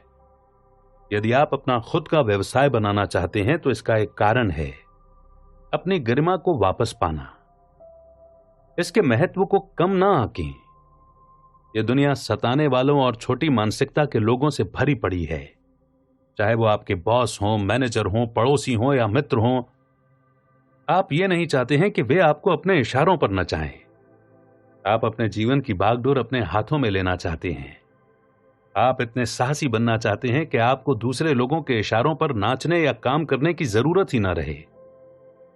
आप अपने लिए सोचने और कार्य करने की स्वतंत्रता पाना चाहते हैं। रेसिंग वाला मस्तिष्क। अब आइए वही सवाल दोबारा पूछते हैं, आप कहां रहते हैं? अब आप समझ गए होंगे कि कैश फ्लो क्वाड्रेंट को छोड़कर दूसरे कैश फ्लो क्वाड्रेंट में पहुंचने का क्या अर्थ होता है। ये एक भिन्न तंत्र ही नहीं है, ये तो जीवन के प्रति एक भिन्न नीति है। हां, ये व्यवसाय के बारे में है, लेकिन दरअसल ये व्यवसाय के बारे में नहीं है। ये तो केवल बाहरी रूप है। घोड़े पालने वाले किसी व्यक्ति को रेसिंग कार के स्टीयरिंग व्हील पर बैठा भर देने से वो रेसिंग कार ड्राइवर नहीं बन जाता। इसके लिए उसे रेसिंग कार ड्राइवर की योग्यताओं, प्रशिक्षण और सबसे महत्वपूर्ण बात, मानसिकता की जरूरत होती है। यही आपके आर्थिक जीवन के बारे में भी सच है। आपको उद्यमी की मानसिकता अपनाने की जरूरत है। सार रूप में वो मानसिकता ये है, उद्यमी स्वयं तय करता है, आप चीजों को घटित करवाते हैं, जिसका मतलब यह है कि अपने अलावा आप किसी व्यक्ति या किसी चीज को दोष नहीं देते हैं। ऐसी बात नहीं है कि आपको शून्य से ही सारा काम करना होगा, जैसा मैंने अपने व्यवसायों में किया था। नहीं, 21वीं सदी के व्यवसाय की एक सुंदरता यह है कि उस व्यवसाय का सारा जमीनी काम दूसरे लोग आपकी खातिर पहले ही कर चुके हैं और आपकी मदद के लिए अनुभवी लीडर्स रहते हैं जो आपको मार्गदर्शन देने और सफल बनाने के लिए समर्पित होते हैं। लेकिन यह समझने में कोई गलती ना करें, यदि आप इसमें कामयाब होना चाहते हैं तो इसकी जिम्मेदारी आप पर है। ये आप ही होंगे जो खुद को कामयाब बनाएंगे और इसके लिए आपको उद्यमी की मानसिकता रखनी होगी। अगर आप में उद्यमी की मानसिकता नहीं है तो व्यवसाय कितना भी अच्छा हो या आपके शिक्षक कितने ही महान हो, उस व्यवसाय में आपको काफी मुश्किलों का सामना करना पड़ेगा। इस पुस्तक के खंड 2 में हम जिस बिजनेस मॉडल को देखेंगे वो एक रेसिंग कार है, लेकिन उसके स्टीयरिंग व्हील के पीछे आप बैठे हैं। सबसे पहली और महत्वपूर्ण बात यह आपके बारे में है कि आप स्टीयरिंग व्हील को संभालने के लिए तैयार हैं। क्या आपके पास वो सब है जिसकी जरूरत है? ये बागडोर थामने का समय है। सन 1985 की बात है कि मैं और मेरी पत्नी किम बेघर थे। हम बेरोजगार थे और बचत के नाम पे हमारे पास नाम मात्र का पैसा था। हमारे क्रेडिट कार्ड्स की सीमा खत्म हो चुकी थी और हम एक पुरानी भूरी टोयोटा में रहते थे, जिसकी झुकने वाली सीट्स हमारे लिए बिस्तर का काम करती थी। कार में सोने के एक सप्ताह बाद ये कठोर वास्तविकता हमें चुभने लगी कि हम कौन थे, क्या कर रहे थे और किस दिशा में जा रहे थे। जब एक दिन एक मित्र को हमारी दुर्दशा का पता चला तो उसने हमें अपने बेसमेंट में एक कमरा दे दिया। जब मित्रों और परिवार वालों को हमारी हालत के बारे में बताया गया तो उनका पहला सवाल हमेशा यही होता था, तुम लोग कोई नौकरी क्यों नहीं कर लेते? पहले पहल हमने कोशिश की, लेकिन हमारे शुभ चिंतकों को अपने तर्क समझाने में हमें काफी मुश्किलें आईं। जब आप किसी ऐसे व्यक्ति से बात कर रहे हो जो नौकरी को महत्व देता हो, तो उसे यह समझाना मुश्किल होता है कि आप नौकरी क्यों नहीं करना चाहते। हम कभी कभार यहां वहां काम करके कुछ डॉलर कमा लेते थे, लेकिन हम वे काम सिर्फ इसलिए करते थे ताकि हमारे पेट में भोजन रहे और हमारे घर यानी हमारी कार में गैस रहे। मुझे स्वीकार करना होगा कि गहरे व्यक्तिगत संचय के पलों में तनख्वाह वाली सुरक्षित नौकरी का विचार बहुत आकर्षक लग रहा था, लेकिन चूंकि हम लोग नौकरी की सुरक्षा तलाश नहीं कर रहे थे, इसीलिए हम लगे रहे और आर्थिक खाई की कगार पर हम एक एक दिन करके जीते रहे। हम जानते थे कि हम जब चाहेंगे हमें एक सुरक्षित और ऊंची तनख्वाह वाली नौकरी मिल सकती है। हम दोनों ही कॉलेज की पढ़ाई पूरी कर चुके थे। हम में नौकरी की अच्छी योग्यताएं थीं और हमारी कार्यनीति ठोस थी, लेकिन हम नौकरी की सुरक्षा नहीं चाहते थे। हम तो आर्थिक स्वतंत्रता चाहते थे। 1989 तक हम मिलियनेयर बन गए।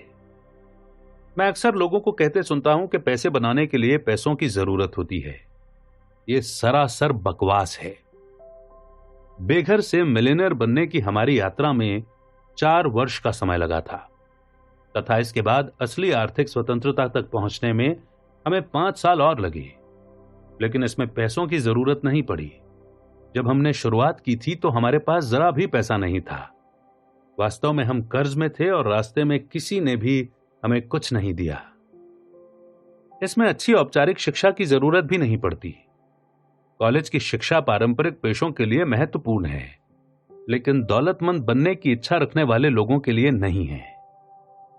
अगर पैसा बनाने में पैसों की जरूरत नहीं पड़ती और आर्थिक दृष्टि से स्वतंत्र बनना सीखने में औपचारिक शिक्षा की जरूरत भी नहीं होती है, तो फिर किस चीज की जरूरत होती है?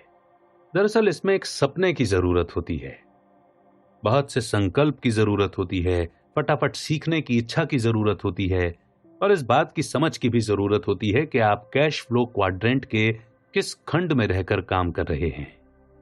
कड़ी मेहनत से आप अमीर नहीं बनेंगे। हमारी संस्कृति में एक अजीब सा विचार है जो कहता है कि यदि आप सचमुच कड़ी मेहनत करेंगे तो सब कुछ ठीक रहेगा। बकवास। दुखद बात यह है कि ज्यादातर लोगों की ब्रेन वॉशिंग करके उन्हें यकीन दिला दिया गया है। हालांकि इसके विरोध में ढेर सारे प्रमाण हम सभी के आसपास भरे पड़े हैं। कौन से प्रमाण? बस अपने चारों ओर नजर डालें। क्या आप किसी ऐसे व्यक्ति को जानते हैं जो जीवन भर सचमुच कड़ी मेहनत करता है, लेकिन इसके बावजूद अंत में उसका जीवन गरीबी रेखा के अपमान और हताशा से बस थोड़ा सा ऊपर या थोड़ा सा नीचे रह जाता है? जाहिर है आप जानते हैं, हम सभी जानते हैं।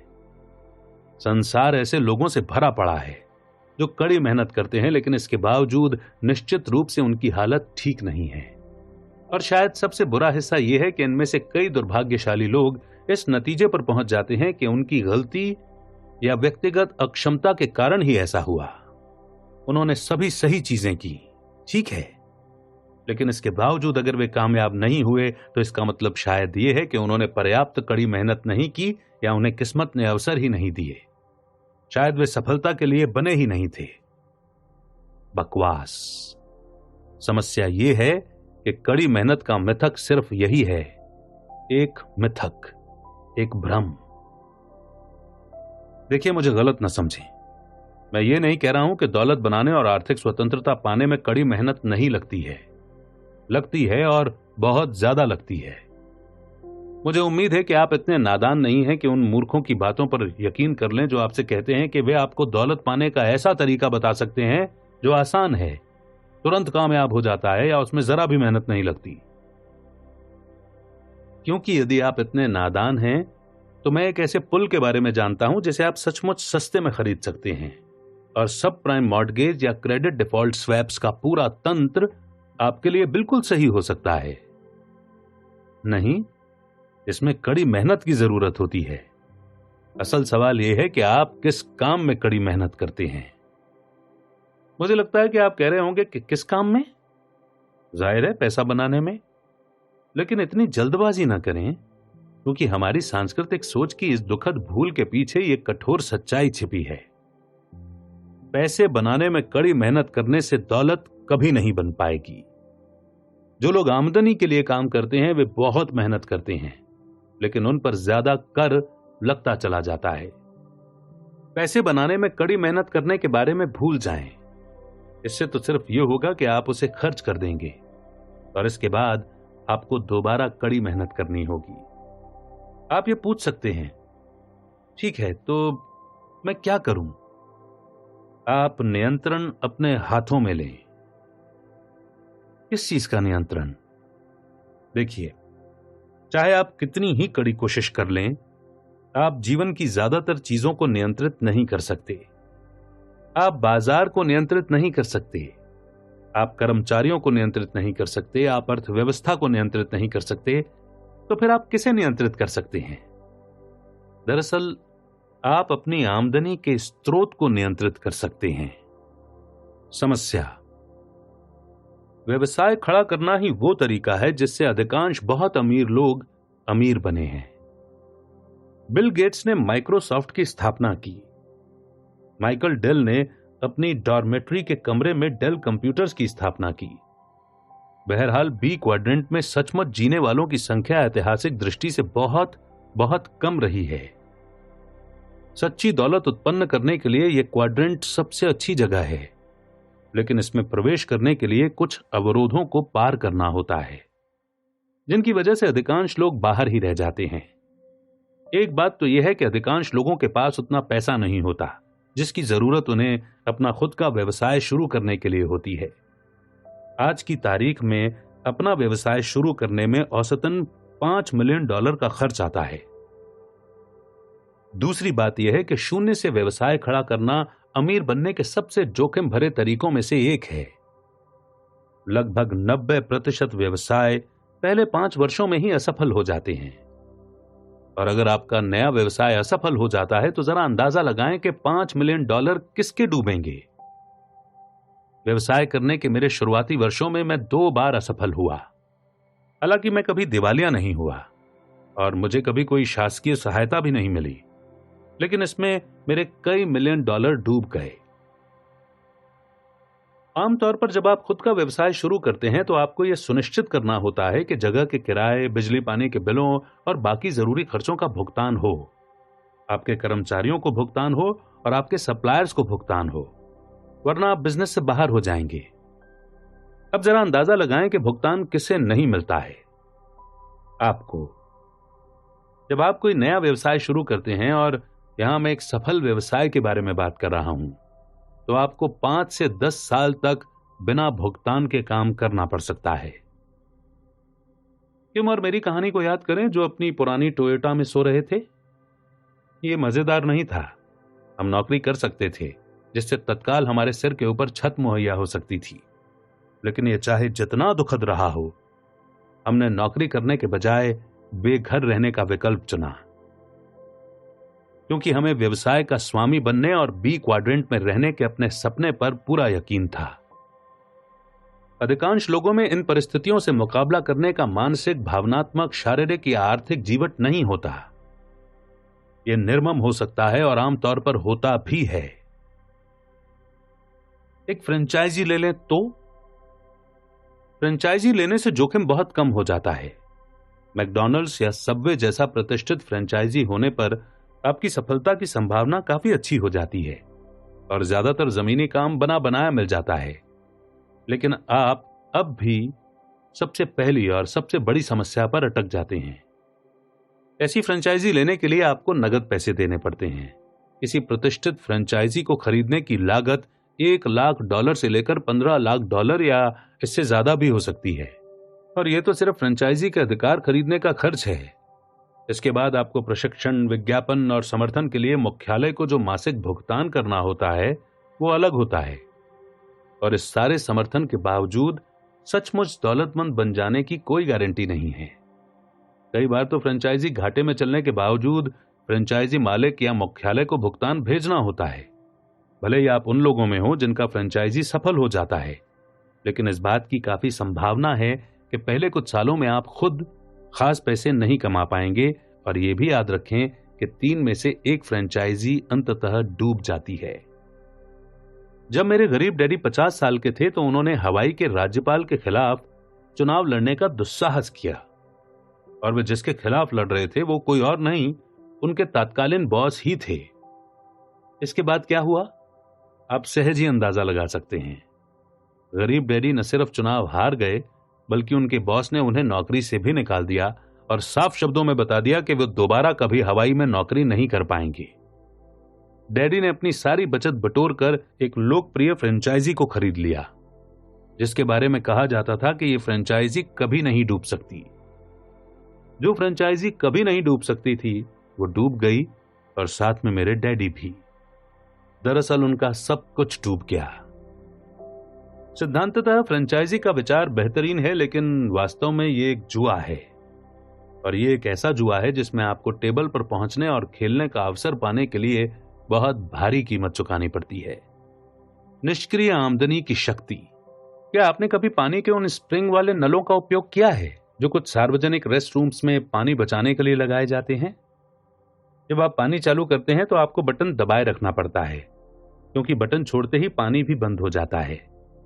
अधिकांश लोगों की आमदनी का स्रोत उसी नल जैसा होता है। आपके पास थोड़ा पैसा बहकर आता है, और जैसे ही आप काम करना छोड़ते हैं यह बंद हो जाता है। इस तरह आप आर्थिक दृष्टि से कभी स्वतंत्र नहीं हो सकते। आपको तो पैसे का ऐसा नल चाहिए जिसे आप एक बार चालू करने के बाद खुला छोड़ दें और फिर ये अपने आप चलता रहे।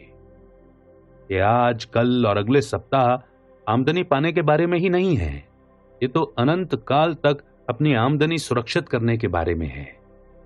यह निष्क्रिय आमदनी है जिसे रेजिडुअल इनकम कहा जाता है, यानी ऐसी आमदनी जो बार बार आती रहती है। आपके मेहनत करने और आमदनी के उस स्रोत में आवश्यक पूंजी लगाने के लंबे समय बाद भी। खुद को बी क्वाड्रेंट में पहुंचाना इस दिशा में एक शक्तिशाली कदम है, लेकिन सारे व्यवसायों में निष्क्रिय आमदनी नहीं मिलती। यदि आप किसी रेस्टोरेंट के मालिक हैं तो आपको आमदनी तभी होगी जब आप खाना बनाएंगे और बेचेंगे। यदि आप एयर कंडीशनर्स की मरम्मत करने के व्यवसाय में हैं तो आपको आमदनी तभी होगी जब आप वो सेवा प्रदान करेंगे।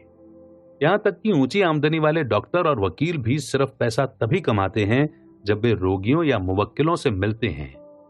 यदि किसी रोगी या मुवक्किल को किसी विशेष सप्ताह में उनके ज्ञान या सेवाओं की आवश्यकता नहीं है तो उनकी आमदनी का नल बंद हो जाता है और उस सप्ताह उसमें कोई पैसा नहीं आता है। अधिकांश लोगों को निष्क्रिय आमदनी उत्पन्न करने वाले मार्ग की जरूरत होती है। इसी उद्देश्य से डोनाल्ड ट्रंप और मैंने मिलकर कई प्रकार के व्यवसायिक तंत्रों का मूल्यांकन किया जिनसे निष्क्रिय आमदनी उत्पन्न हो सकती है। हमने अपने परिणाम we want you to be rich पुस्तक में प्रकाशित किए। और वैसे ये सिर्फ हमारी पुस्तक का शीर्षक ही नहीं है, हम आपको सचमुच अमीर बनाना चाहते हैं। दौलत समेत धन का खेल नहीं है। ऐसा भी नहीं है कि अगर आप अमीर बन गए तो आप मुझसे या डोनाल्ड से या किसी और से कुछ ले लेंगे। दरअसल हम जिस संसार में रह रहे हैं वो अद्भुत और प्रचुर है। यहां पर्याप्त से ज्यादा मात्रा में ऊर्जा, सामग्री, चतुराई, रचनात्मकता और महत्वाकांक्षा मौजूद है, जिससे इस संसार में रहने वाला हर व्यक्ति दौलतमंद बन सकता है। तो हमने क्या पाया? हमने ये पाया कि एक बिजनेस मॉडल बाकी से अलग हटकर दिखता है। यह विशेष बिजनेस मॉडल निष्क्रिय आमदनी प्रदान करता है। साथ ही इसे शुरू करने की लागत तुलनात्मक रूप से बहुत कम होती है। इसमें दीगर खर्च भी बहुत कम होते हैं और इसे अपनी सुविधा के हिसाब से पार्ट टाइम भी किया जा सकता है, जब तक कि इससे उद्यमी को पर्याप्त कैश फ्लो न मिलने लगे और वो अपनी वर्तमान पूर्णकालिक नौकरी को छोड़ने की स्थिति में न आ जाए। इस बिजनेस मॉडल का नाम है नेटवर्क मार्केटिंग। बाकी की पुस्तक इसी के बारे में है। एक व्यवसाय, दौलत बनाने वाली 8 संपत्तियां। 8 कारण जिनकी बदौलत नेटवर्क मार्केटिंग आपके भविष्य को सुरक्षित बना सकती है। व्यवसाय में मेरे वर्ष। शुरुआत में ही मैं स्थिति को पूरी तरह से स्पष्ट कर देना चाहता हूं। मैं वास्तव में नेटवर्क मार्केटिंग व्यवसाय में कभी नहीं रहा हूं। मैं किसी नेटवर्क मार्केटिंग कंपनी का मालिक या डिस्ट्रीब्यूटर नहीं हूं। किसी नेटवर्क मार्केटिंग कंपनी से मुझे कोई आर्थिक लाभ नहीं होता और न ही मैं किसी विशेष कंपनी का प्रचार प्रसार करता हूं। लेकिन मैं बरसों से इस पूरे व्यवसाय का प्रबल समर्थन करता आ रहा हूं और मैं इस अध्याय में आपको इसका कारण बताना चाहता हूं। 1975 में मेरा नेटवर्क मार्केटिंग से पहला संपर्क हुआ जब एक मित्र ने मुझे एक नए व्यावसायिक अवसर की प्रस्तुति में आमंत्रित किया। क्योंकि मुझे व्यावसायिक और निवेश अवसरों की जांच करते रहने की आदत है, इसलिए मैं जाने के लिए राजी हो गया। हालांकि मुझे ये बात थोड़ी अजीब लगी कि वो व्यावसायिक बैठक किसी ऑफिस के बजाय किसी के घर पर हो रही थी। मैंने 3 घंटे तक प्रस्तुति में बताई गई बातें सुनी। उसने नौकरी करने के बजाय खुद का व्यवसाय खड़ा करने का महत्व अच्छी तरह बताया। मैं उसकी बताई अधिकांश बातों से सहमत था। प्रस्तुति खत्म होने के बाद मेरे मित्र ने मुझसे पूछा कि इन बातों के बारे में मेरे क्या विचार हैं। मैंने जवाब दिया, ये रोचक है लेकिन मेरे काम का नहीं है। मैं पहले अपने व्यवसाय को खड़ा करने की प्रक्रिया में पूरी तरह से सक्रिय था, तो फिर दूसरे लोगों के साथ व्यवसाय खड़ा करने की क्या जरूरत थी? और इसके अलावा यह नेटवर्क मार्केटिंग का व्यवसाय था। मुझे दरअसल जरा भी पता नहीं है कि इसका क्या मतलब है, लेकिन मैंने सोचा कि मैं इसका मतलब जानता हूं और मुझे यकीन था कि इससे मुझे कोई फायदा नहीं होगा। मैंने अपने 2 मित्रों के साथ मिलकर जो स्पोर्ट्स वॉलेट बिजनेस शुरू किया था, वो मेरी पहली नेटवर्क मार्केटिंग मीटिंग के बाद जल्दी कामयाब हो गया था। मेरी 2 साल की कड़ी मेहनत रंग लाने लगी। मेरे दोनों पार्टनर्स और मुझ पर सफलता, शोहरत और दौलत की बारिश होने लगी। हमने कसम खाई थी कि हम में से प्रत्येक 30 साल की उम्र तक मिलियनेयर बन जाएगा और अपनी कड़ी मेहनत तथा त्याग की बदौलत हम अपने लक्ष्य तक पहुंच गए। ये 1970 के दशक की बात थी, जब $1 मिलियन सचमुच बड़ी रकम होती थी। हमारी कंपनी और प्रोडक्ट्स के बारे में सर्फर, रनर्स वर्ल्ड तथा जेंटलमैन्स क्वार्टरली जैसी पत्रिकाओं में लेख प्रकाशित हुए। हम खेलों के सामान की दुनिया में नई धमाकेदार चीजें लाए थे और उस प्रोडक्ट की मांग पूरी दुनिया में होने लगी।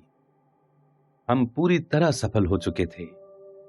इसके बाद मैंने नेटवर्क मार्केटिंग के बारे में एक बार भी नहीं सोचा, कम से कम अगले दशक तक नहीं। मस्तिष्क का खुलना। बाद के वर्षों में मेरा दिमाग खुलने लगा। मेरा जो वॉलेट व्यवसाय अविश्वसनीय रूप से सफल हुआ था, वो चंद सालों बाद डूब गया। ये काफी विनम्र बनाने वाला अनुभव था और बहुत सकारात्मक भी, क्योंकि इसकी बदौलत मैंने अपने आसपास के संसार को ज्यादा गौर से देखा तथा सवाल पूछे। मेरे अमीर डैडी ने मुझे जो बातें सिखाई थीं, वे ज्यादा गहराई से मेरे दिल में उतरने लगी और मेरा दृष्टिकोण व्यापक होने लगा। मुझे दूसरा सफल व्यवसाय बनाने में ज्यादा समय नहीं लगा, फिर एक और, लेकिन उस पहले व्यवसाय के विपरीत इनमें से कोई भी नहीं डूबा, बल्कि लगातार सफल होते रहे।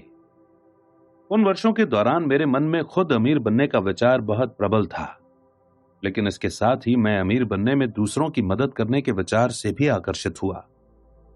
मुझे एहसास हुआ कि हालांकि व्यक्तिगत सफलता से संतोष मिलता है, लेकिन जब आप सफल होने में दूसरों की मदद करते हैं तो कहीं ज्यादा संतोष मिलता है। अगले 15 वर्षों तक मैं नेटवर्क मार्केटिंग के बारे में नकारात्मक बातें सुनता रहा, ज्यादातर मामलों में अपनी जान पहचान के लोगों से। आखिरकार मैंने खुद इस व्यवसाय की पड़ताल करने का निर्णय लिया। 1990 के दशक की शुरुआत में बिल नामक एक मित्र से मेरी मुलाकात हुई, जो रिटायर्ड मल्टी मिलियनेयर था। हम बातचीत करने लगे और मुझे यह आश्चर्यजनक तथ्य पता चला कि वो नेटवर्क मार्केटिंग के व्यवसाय से जुड़ा हुआ था। बिल बहुत ही तीक्ष्ण बुद्धि और बेहद व्यवहारिक इंसान है। मैं जानता था कि उसने कुछ समय पहले ही $1 अरब से अधिक के कमर्शियल रियल एस्टेट प्रोजेक्ट्स पूरे किए थे। मैंने उससे पूछा कि आखिर वो नेटवर्क मार्केटिंग से क्यों जुड़ा, उसे इसकी क्या जरूरत थी। उसने बताया, बरसों से लोग मुझे रियल एस्टेट में निवेश करने की सलाह मांग रहे हैं। वे जानना चाहते हैं कि क्या वे मेरे साथ निवेश कर सकते हैं। देखिए, वे ऐसा नहीं कर सकते, क्योंकि उनमें से अधिकांश के पास 50,000 या $1 लाख नहीं होते, जो मेरे स्तर के रियल एस्टेट निवेशों के लिए जरूरी होते हैं। वास्तव में उनमें से कई के पास तो बिल्कुल पैसा नहीं होता। कुछ तो दिवालियेपन के सिर्फ 2 तनख्वाह दूर होते हैं। इसीलिए वो उन सस्ते बिना डाउन पेमेंट वाले सौदों की तलाश करते हैं, जो अक्सर बहुत बुरे निवेश होते हैं। नेटवर्क मार्केटिंग के जरिए मैं वास्तव में उतना पैसा बनाने में लोगों की मदद कर सकता हूं, जिससे वे रियल एस्टेट में गंभीर निवेश कर सकते हैं। मैं जितने ज्यादा लोगों की मदद करता हूं, मेरे पास उतने ही ज्यादा निवेशक होते हैं। उसने आगे कहा, इसके अलावा मुझे दरअसल ऐसे लोगों के साथ काम करना बहुत अच्छा लगता है, जिनमें सीखने और विकास करने की भूख होती है। दूसरी ओर उन लोगों के साथ काम करना बड़ा बोझिल होता है, जो सोचते हैं कि वे पहले से सब कुछ जानते हैं, जैसा मेरे रियल एस्टेट सौदों में अक्सर होता रहता है। नेटवर्क मार्केटिंग में मैं जिन लोगों के साथ काम करता हूं, वे नए विचारों को लेकर वाकई रोमांचित होते हैं। बिल के साथ कुछ मिनट बातचीत करने के बाद मुझे हवाई अड्डे भागना पड़ा। बहरहाल अगले कुछ महीनों तक हमारा संवाद बराबर चलता रहा और इसके साथ ही नेटवर्क मार्केटिंग तथा इसके लाभों के प्रति मेरा सम्मान भी बढ़ता चला गया। 1994 में मैंने इस उद्योग पर गंभीर शोध करना शुरू किया। मुझे जिस भी प्रस्तुति की जानकारी मिलती थी, मैं उसमें चला जाता था और वहां कही जाने वाली हर बात को गौर से सुनता था। मैंने कई कंपनियों के साहित्य का अध्ययन किया, उनके ट्रैक रिकॉर्ड्स पर नजर डाली, गहराई में जाकर उनकी पड़ताल की।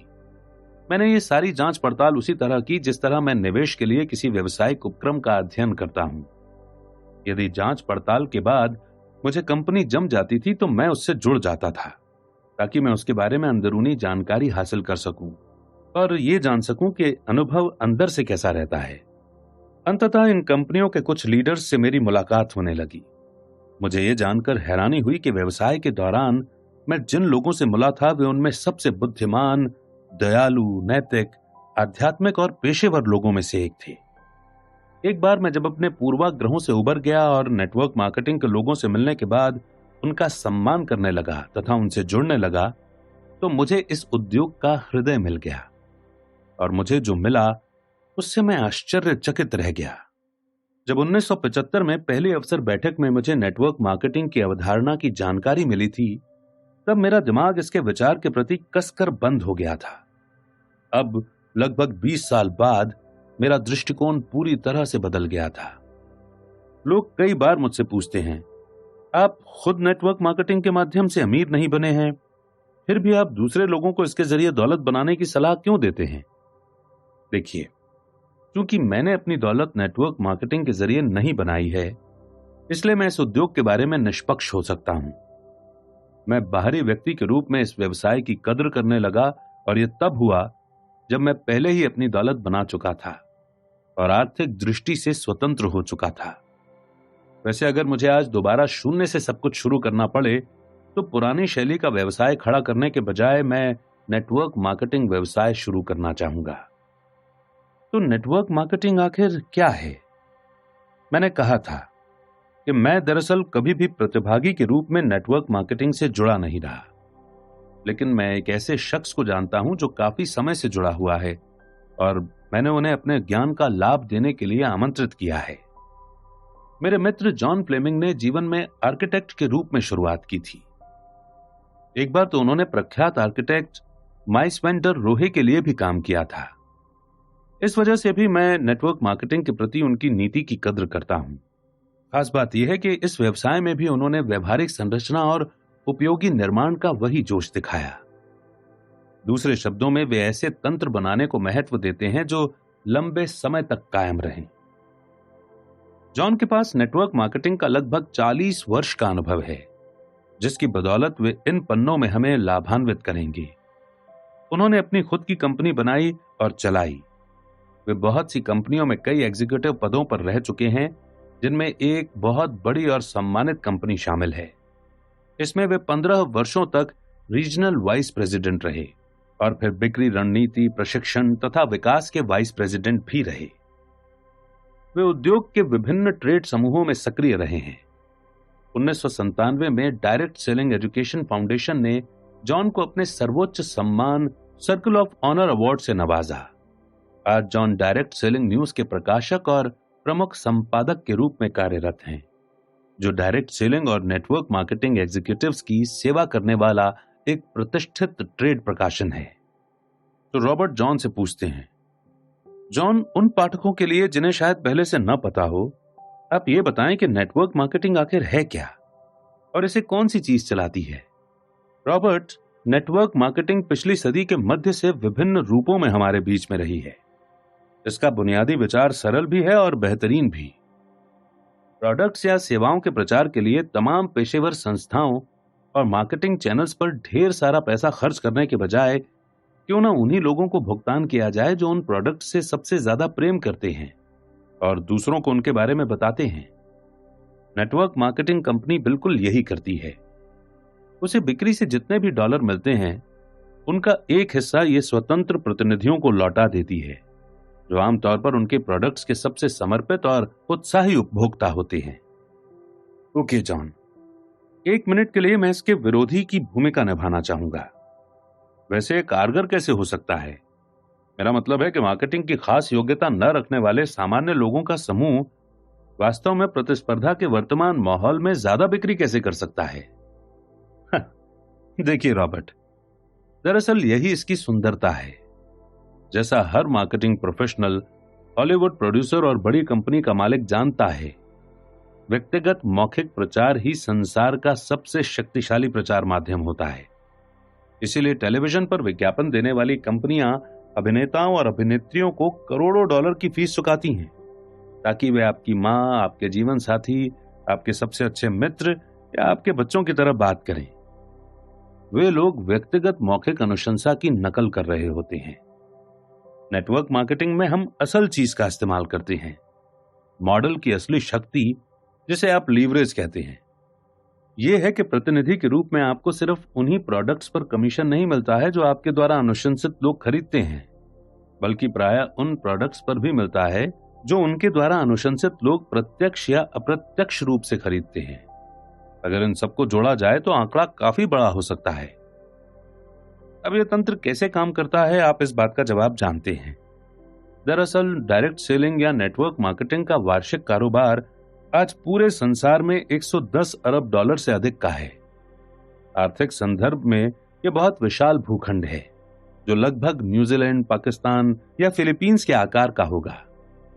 मैं प्रायः इस बिजनेस मॉडल का वर्णन करने के लिए डायरेक्ट सेलिंग और नेटवर्क मार्केटिंग दोनों ही शब्दावलियों का इस्तेमाल करता हूं, क्योंकि आज अधिकांश डायरेक्ट सेलिंग कंपनियां नेटवर्क मार्केटिंग की नीतियों पर चल रही हैं। बहरहाल इस पुस्तक के उद्देश्य को ध्यान में रखते हुए मैं सिर्फ नेटवर्क मार्केटिंग का ही इस्तेमाल करूंगा। तो नेटवर्क मार्केटिंग से पूरी बिक्री बढ़ती रहती है। इसका एक कारण यह है कि यह असली जीत स्थिति है। बाजार में कंपनी की आश्चर्यजनक पैठ हो जाती है और ग्राहकों की जागरूकता भी बढ़ जाती है, जिसे पारंपरिक मार्केटिंग के माध्यम से हासिल करना बहुत मुश्किल और महंगा हो सकता है। इसके अलावा स्वतंत्र प्रतिनिधि को महत्वपूर्ण कैश फ्लो प्राप्त करने का मौका भी मिलता है। कैसे? कंपनी की प्रोडक्ट लाइन और या सेवाओं का प्रतिनिधित्व करने वाला महत्वपूर्ण नेटवर्क बनाने के लिए मौखिक प्रचार, आपसी संबंधों की शक्ति का दोहन करके। रॉबर्ट, आपने कहा है कि बी क्वाड्रेंट के व्यवसाय में कम से कम 500 कर्मचारी होते हैं। नेटवर्क मार्केटिंग में आप कर्मचारियों को नौकरी पर नहीं रखते हैं। इसमें तो आप स्वतंत्र प्रतिनिधियों को स्पॉन्सर या प्रायोजित करते हैं, लेकिन आर्थिक पैमाना वही रहता है। जब आपके स्वतंत्र प्रतिनिधियों का नेटवर्क बढ़कर 300, 400 या 500 व्यक्तियों का हो जाता है, तो आपके पास एक बड़ा संगठन हो जाता है जो काफी अवशिष्ट या रेसिडुअल आमदनी प्रदान करता है। दूसरे लोग नेटवर्क मार्केटिंग के बारे में क्या कहते हैं? जैसा जॉन कहते हैं कि यह मॉडल इसीलिए शक्तिशाली है क्योंकि यह कारगर है, और यह सिर्फ हम ही नहीं कहते हैं। प्रख्यात प्रबंधन विशेषज्ञ और मशहूर bestseller in search of excellence के लेखक टॉम पीटर्स ने नेटवर्क मार्केटिंग का वर्णन करते हुए कहा है, मार्केटिंग में पहला सचमुच क्रांतिकारी परिवर्तन जो 50 साल से भी अधिक समय पहले प्रॉक्टर एंड गैम्बल और हार्वर्ड बिजनेस स्कूल में आधुनिक मार्केटिंग के आविर्भाव के बाद हुआ है। नेटवर्क मार्केटिंग की वर्तमान तथा भावी सफलता के बारे में Forbes, Fortune, Newsweek, time, US news and world report, US today, the New York times और द वॉल स्ट्रीट जर्नल जैसी पत्रिकाओं में बहुत से लेख प्रकाशित हुए हैं। बहरहाल 15 साल पहले इनमें से किसी भी पत्रिका ने इस व्यवसाय को स्वर्णिम अवसर नहीं कहा था। और अब देखें कि फॉर्च्यून का हालिया अंक नेटवर्क मार्केटिंग के बारे में क्या कहता है। आज कई विशेषज्ञ और सफल व्यवसायी नेटवर्क मार्केटिंग को विश्व के सबसे तीव्र गति से विकसित होने वाले बिजनेस मॉडल में से एक मानते हैं। एक निवेशक का स्वप्न, व्यवसायिक जगत का सर्वश्रेष्ठ ढंग से कायम रहस्य, एक उद्योग जिसमें स्थायी वार्षिक विकास है, स्वस्थ कैश फ्लो है, निवेशित पूंजी पर ऊंचा लाभ है और वैश्विक विस्तार की दीर्घकालीन संभावनाएं भी हैं। वॉरेन बफे और रिचर्ड ब्रांसन में इतनी ज्यादा भिन्नता है कि जितना दो लोगों में हो सकती है।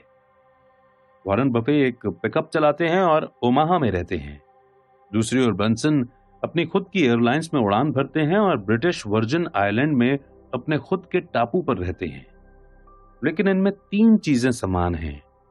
दोनों ही अरबपति हैं, दोनों ही बेहद व्यवहारिक हैं और ये दोनों ही नेटवर्क मार्केटिंग कंपनियों के स्वामी हैं। क्या इससे आपको कोई नई बात पता चलती है? City group, jockey, L'Oréal, Mars, Remington और यूनिलीवर, जरा अंदाजा लगाएं कि इन सभी में कौन सी समानता है।